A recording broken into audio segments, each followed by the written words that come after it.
So ladies and gentlemen, please welcome to stage your first act, Max Galt!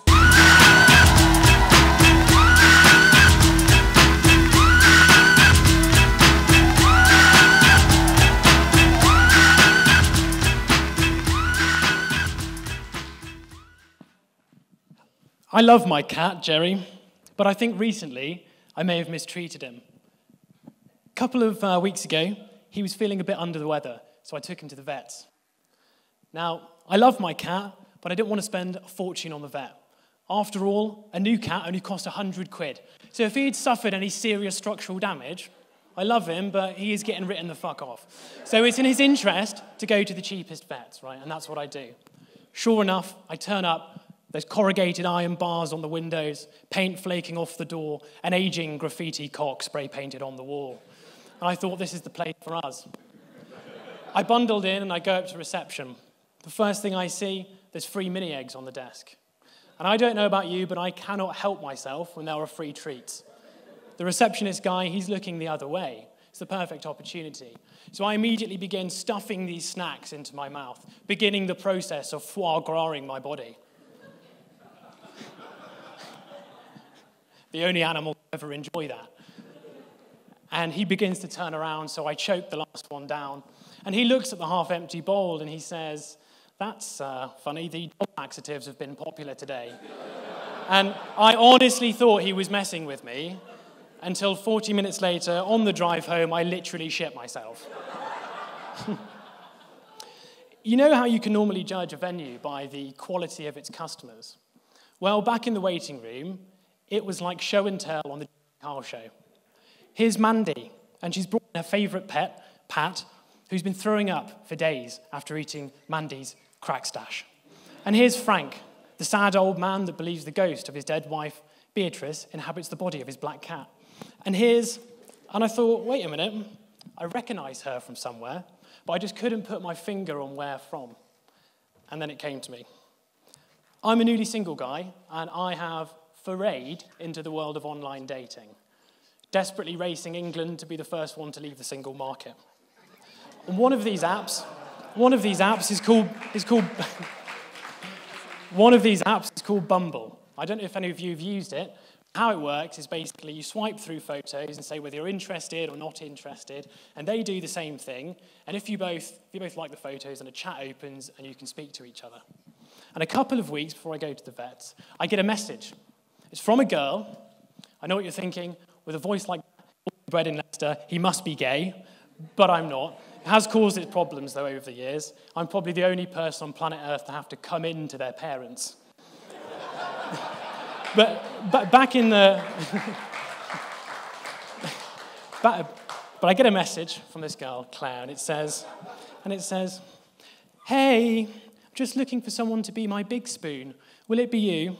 And I say, well, that sounds great, Claire. I'm just going to need you to buy me a beer, take me out for a nice steak dinner, and have sex with me first. When it comes to main course and dessert, the fork normally precedes the spoon. Needless to say, I never received a response. And yet here she was, Claire, in the vet. And at this point, I'm about to get up, to rescue my cat from this sordid affair, and to run away from the more bolshy version of myself that exists online. Then the tannoy crackles into life. Max and Jerry to room 3, please. So I pick him up and I go to the examination room, and I get in and I'm greeted by a not unattractive but Scottish vet. and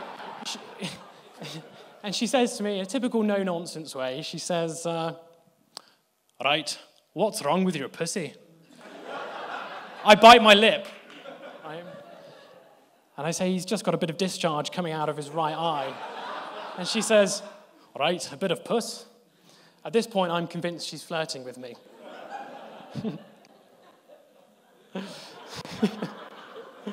And anyway, she says, right, I'm going to examine your cat, so just hold him for me. So I take his little face like this, and I hold it.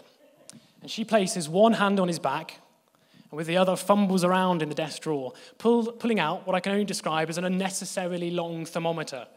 And she proceeds to tee it up and insert it 3 inches into his pinched anus.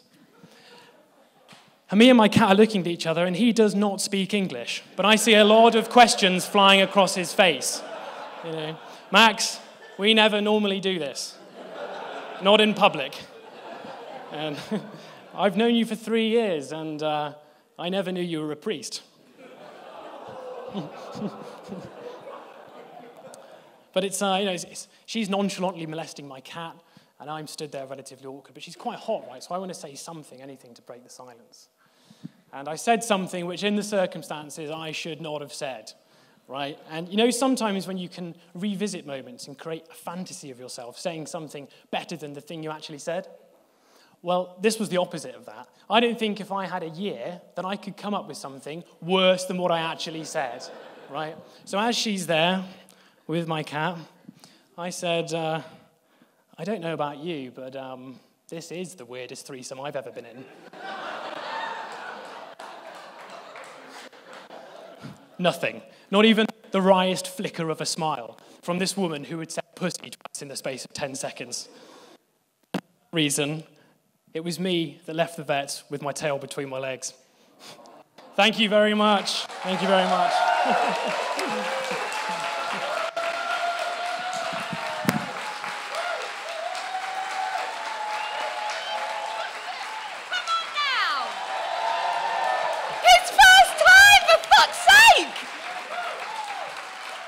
That boy's good. And the winner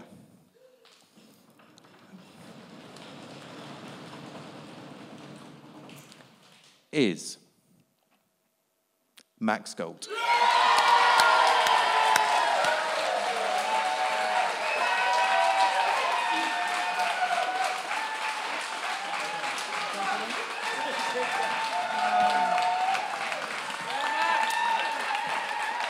Thank you very much. What can I say? It's been an absolutely nerve-wracking journey from start to finish. I just want to congratulate my fellow competitors who have all been absolutely brilliant and have all supported each other throughout the entire thing. So thank you very much. Thank you.